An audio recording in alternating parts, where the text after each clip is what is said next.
அப்படின்னா விபூதிநாதர். விபூதி பூதி ஐஸ்வர்யம், நீரில்லா நட்பிப்பார், இப்படி பலவிதமான சாஸ்திரங்கள் இருக்கிறது. அதே போன்று எந்த ஆலயத்திற்கு சென்றாலும் இந்த விபூதி தான் பிரசாதமாக தருவார்கள். அந்த விபூதி என்பது பசுமாட்டினுடைய சாணத்தில் தயாரிக்கப்படக்கூடியது. அதை சாம்பலாக வடிவமாக இருக்கும். அப்படிப்பட்ட அந்த சாம்பலை தான் நமக்கு எந்த திருக்கோயில் சென்றாலும் திருநீர் என்ற பெயரிலே வழங்குகின்றார்கள். அப்படிப்பட்ட அந்த திருநீரினுடைய தன்மை என்ன அப்படின்னா, இதுதான் கடைசி நிலை என்று இறைவன் நமக்கு உணர்த்துகின்றான். அதனாலதான் திருநீரை கொடுத்து அருட்பிரசாதமாக ஆலயம் தோறும் செய்து வருகிறார்கள். அதிலே நமது திருக்கரங்களாலே வேல் வழிபாடு என்று சொல்லக்கூடிய அற்புத நிகழ்வினை சுவாமியினுடைய அனுகிரகத்தின் மூலமாக நாம் அனைவரும் இங்கு அமர்ந்திருக்கின்றோம். இதற்கெல்லாம் நிறைய புண்ணியம் பண்ணிடுறோம். நம்ம ஒரு பூஜை பண்றோம், அறிந்து அறிந்து மாநிலராய் பிறக்கிறது. அதுலயும் நமக்கு ஒரு சிவனடியாராக முருக பக்தனாக விளங்கக்கூடியது ஒரு பேராற்றல். அப்படி நம்முடைய திருக்கரத்தினாலே வேலுக்கு அர்ச்சனை செய்கிறார்கள். அதை வந்தோடனே என்ன அர்ச்சனை செய்ய வேண்டும் என்று நம்முடைய குருக்கள் அவர்கள் கேட்டார்கள். அதற்கு சுப்பிரமணியனுடைய திரிசத நாம அர்ச்சனை, திரி என்று சொன்னால் 300 நாமாக்களை கொண்ட அர்ச்சனை என்று பேர். அது சத்ருசங்காரம் என்று சொல்றாங்க. அந்த பூஜை எங்கெல்லாம் நடக்கிறதோ அங்கு சத்துருக்களை நாசம் செய்வார். அதுலேயே அந்த அர்ச்சனை நாமாக்களிலே விடுகிறது. சர்வ சத்ரு நாசனாய நமஹ அப்படின்னு. அந்த சத்ருனா யார் அப்படின்னா, நம்ம எதிரின்னு நினைச்சிருப்பார். நமக்கு சண்டை கொடுக்கிறவங்க விரோதமா இருப்பாங்க, அவங்கதான் அந்த சத்ரு, அவங்கதான் எதிரி அப்படிங்கிறது அதுல இல்ல. மனதில் ஏற்படக்கூடிய தீய எண்ணங்களுக்கு பெயர் சத்ருன்னு பெயர். மனதுல தீய எண்ணம் வரக்கூடாது, நல்ல எண்ணத்தோடு வாழ வேண்டும். அப்படிங்கிறதுனாலதான் அந்த தீய எண்ணங்களை அகற்றி விட்டு நாம் இந்த பூஜையில முருகப்பெருமானாக பாவித்து வேலுக்கு திருநீர் மூலமாக அர்ச்சனை செய்கிறோம்.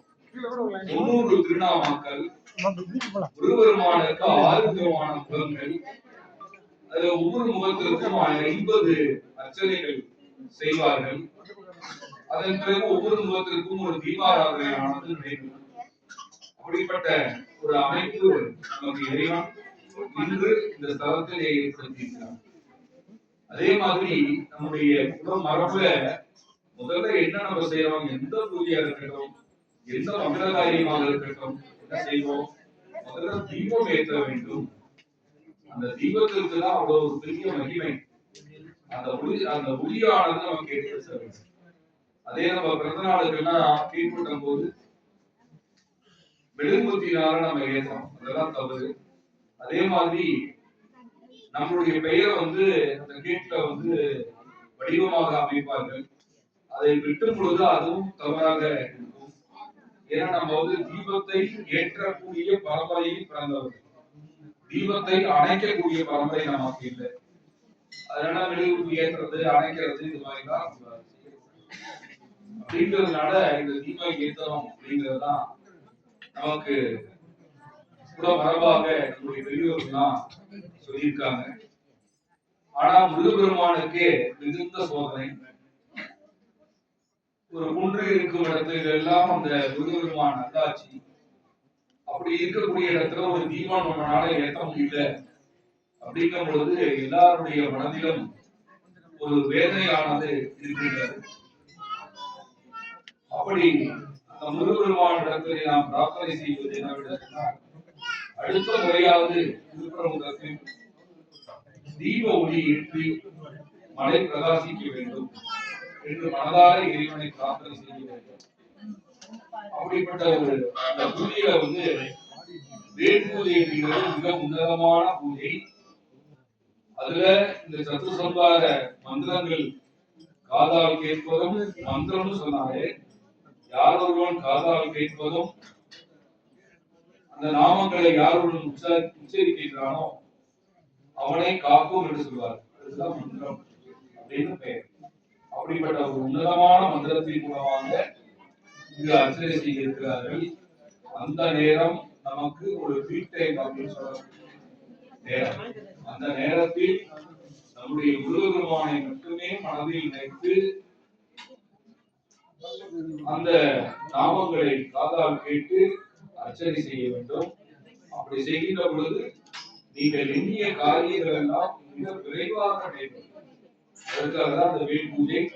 இப்பொழுது அந்த வேல் பூஜைக்கு முன்னாடியாக நாம் எந்த ஒரு பூஜை செய்தாலும் விநாயகருடைய வழிபாடு செய்து துவங்க வேண்டும். அதை இப்பொழுது ஆசாரியர் விநாயகர் பூஜை செய்கிறார். அதன் பிறகு வேலுக்கு அபிஷேகம் நடைபெறுகிறது. அதற்கு அடுத்து அவர்கள் சங்கல்பம் என்று பெயர். சங்கல்பம் என்று சொன்னால் வேண்டுதல் என்று பெயர். இறைவனிடத்துல இதற்காக நம்ம பூஜை பண்றோம், இந்த பூஜையினால என்ன பயன் அப்படிங்கறது வேண்டுதல் தரக்கூடிய ஒரு பூஜை. அந்த அதுக்கு சங்கல்பம், அதாவது தமிழிலேயே உங்களுக்கு அந்த சங்கல்பத்தை செய்ய இருக்கிறார்கள். அதை முடித்தவுடன் வேலுக்கு அர்ச்சனை நடக்கும். 300 திருநாமாக்கள் கொண்ட திரிசத அர்ச்சனை. அதற்கு அடுத்தாற்போல் தீபாராதனை, பிரசாரங்கள், வழிபாடுகள் எல்லாம் நடைபெற்று உங்களுக்கு இறைவனுடைய பிரசாதத்தை தர இருக்கின்றார்கள். ஆகையால் இந்த பூஜை நடக்கக்கூடிய காலம் நமக்கு ஒரு பொற்காலம். அதனால இறைவனை வழிபாடு செய்கிற பொழுது, ஏன்னா இந்த கோயில் அமர்ந்து இறைவனை தவிர வேற எந்த ஒரு விஷயத்தை சிந்தித்தாலும் சரி, அல்லது வேற ஏதாவது பேசினாலும் தேவர்கள் நிறைய பேர் இருப்பாங்க. அவர்களெல்லாம் ததாஸ்து ததாஸ்து ததாஸ்து சொல்றாங்க. ததாஸ்து அப்படின்னா அப்படியே ஆகட்டும் அப்படின்னு பொருள். அதனால நம்ம வேற ஏதாவது ஒரு பிரச்சனையை நம்ம பேசிட்டு இருந்தோம்னா அது ததாஸ்துன்னு அமைஞ்சிடும். அதனாலதான் கோயிலுக்கு வரும்பொழுது அமைதியாக இருக்க வேண்டும். இறைவனுடைய திருநாமத்தை மட்டுமே ஜபிக்க வேண்டும். இறைவனுடைய திருநாமத்தின் மூலமாக மனதார எண்ண வேண்டும். இவைகளையெல்லாம் கற்றுக்கொண்டு நாம் செய்ய வேண்டும். அப்படிப்பட்ட நிகழ்விலே ஒரு அற்புதமான பூஜையானது இப்போது கோயில் நடைபெறுகிறது. அனைவரும் முக்கியமாக இருந்து இறைவனுடைய முக்கியை பெறுமாறு கேட்டுக்கொண்டு, அனைவருக்கும் இங்கு வாழக்கூடிய அனைவருக்கும் முருகபெருமானுடைய பேராற்றலும் அருளாசியும் நிறைந்த வண்ணமாக இருக்க வேண்டும் என்று பிரார்த்தனை செய்து கொண்டு உரையை நிறைவு செய்கிறோம். இப்பொழுது விநாயகருடைய வழிபாடு ஆசீர்வாதம்.